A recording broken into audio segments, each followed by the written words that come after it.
Well, a young boy got his driver's permit, and so he approached his father and about the idea of using the car.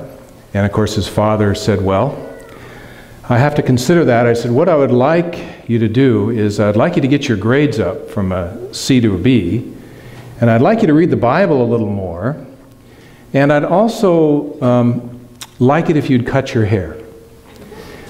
And if you do that over the next 6 weeks, then we'll talk about using the car. And the boy thought, well, that seems like a reasonable deal to make, and so he said, okay. So the next 6 weeks, he worked really hard, and he got his grades up to a B, and he read the Bible every single day, but he didn't cut his hair. And so he came back to his dad and he said, Dad, he said, I got my grades up. And Dad said, that's great. You've done a great job. And he said, I've been reading the Bible. And he said, I know I've seen you reading the Bible, and that's wonderful. And he said, so what about the car? He said, well, you didn't cut your hair. And he said, well, you know, as I was reading the Bible, I noticed that Samson never cut his hair. I noticed that Moses had long hair. I noticed that John the Baptist had long hair, and that Jesus likely had long hair. And his father thought for a minute, and he said, well, son, he says, but did you notice that they walked everywhere they went?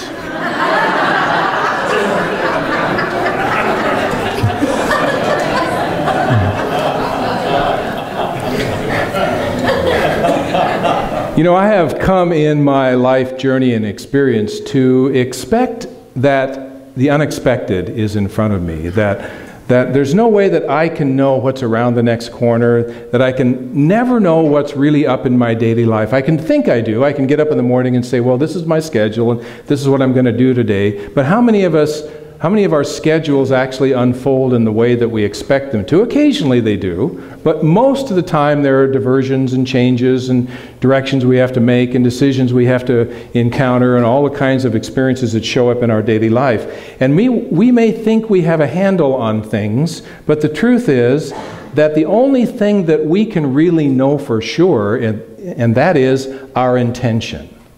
We can only know what it is that we intend to occur in our experience. We cannot know what our experience is actually going to be.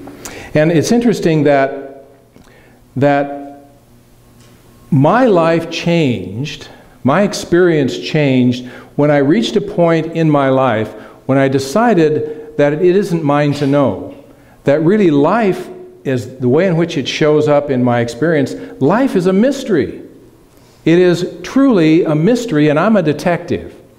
And my job is to show up and to explore this mystery and to look for the clues and find out what it is that I need to know each day as I move through my life experience, the things that are going to show up and how I'm going to live in relationship to them and what I'm going to find out and how I'm going to be open to the next clue that comes around the corner and all the things that occur. And mysteries are fun. My youngest daughter, Caroline, had a prom date, and prom was a week ago, and her prom date created a mystery when he asked her to go, and it was so sweet. Basically, he gave her this list of clues, and she spent all this time around the school, you know, getting these clues and going from one place to the next, and the next one to the next one, and to the next one. And so there's this whole mystery that was showing up, and finally the last clue led her to the trunk of a car with a key in it. And so she opened the trunk, and he popped out with a dozen roses and asked her to the prom. A class act, all the way, you know. And it was great, you know. And boy, I tell you, he made big inroads. My wife loves this kid. I don't know if Caroline loves him or not, but she does. She decided that he's great. But that's how life is, you know. We just, when we're into this mystery thing, it's interesting and it's exciting and it's wonderful and there's all this stuff going on. And you know, I don't think that our role here necessarily is to wake up each morning and say, I'm alive, alert, awake, enthusiastic. You know, I think that fits in a certain context. I had a friend in Reno, I still have a friend in Reno, but when I was minister in Reno, Karen and I were, he was on the board, and he'd come and he said, you know, he said, every day, he said, I wake up and I sing Zippity-Doo-Dah in the shower. You know, and I was like, just not where I was at, you know. But for him, it was how he created his day. You know, he would get up and zippity-doo-dah, zippity-yay, you know, wash himself up, and he'd go out the door. He was a landscape architect, and he just made his day. And he was, you know, it was very simple, but very, very appropriate for his experience. But some of us get up in the morning, you know, and we meditate, or we take a walk, because we like to have a walking meditation. I often like to do that. One of my favorite things for kind of getting myself focused on the day is to do the Sudoku puzzle, because it starts me thinking of life in terms of a mystery.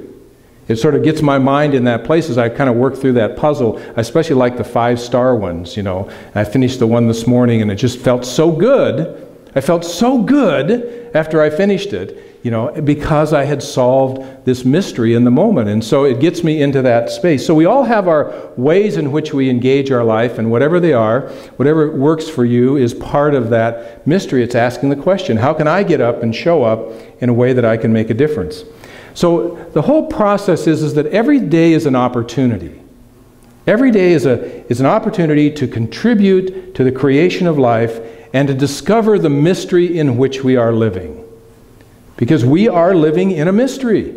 We don't know, and we can't know everything. We can know some things, and we can know some things in the moment in which we need to know them, but we can't know everything it is that we think we need to know in order to solve the mystery of life. I think that it's important for us to, in order for us to live in that consciousness of mystery, is to recognize that each one of us, and I've talked about this a lot, each one of us has come here for a very specific purpose. That we've all, you know, some people would say we've been sent by God, others would say that we designed that purpose before we came into being. Whatever it is, that we've come here to show up in a certain way or a certain way in our experience. And probably that's the biggest mystery that we often are attempting to solve, is to find out why it is that we have come here and what it is that we are doing. Rick Warren wrote a book called The Purpose-Driven Life. And I'm using that book over the next 5 weeks in my lessons. I'm not following it like 100%, but I'm using it sort of as a context out of which to talk and to speak. And what he does is he attempts to put into context some thoughts and perspectives and experience on how we might engage ourselves in life through a different viewpoint. And if you think about it, if you really get into the consciousness of it, that this particular idea that life is a mystery is really the basis for all religion.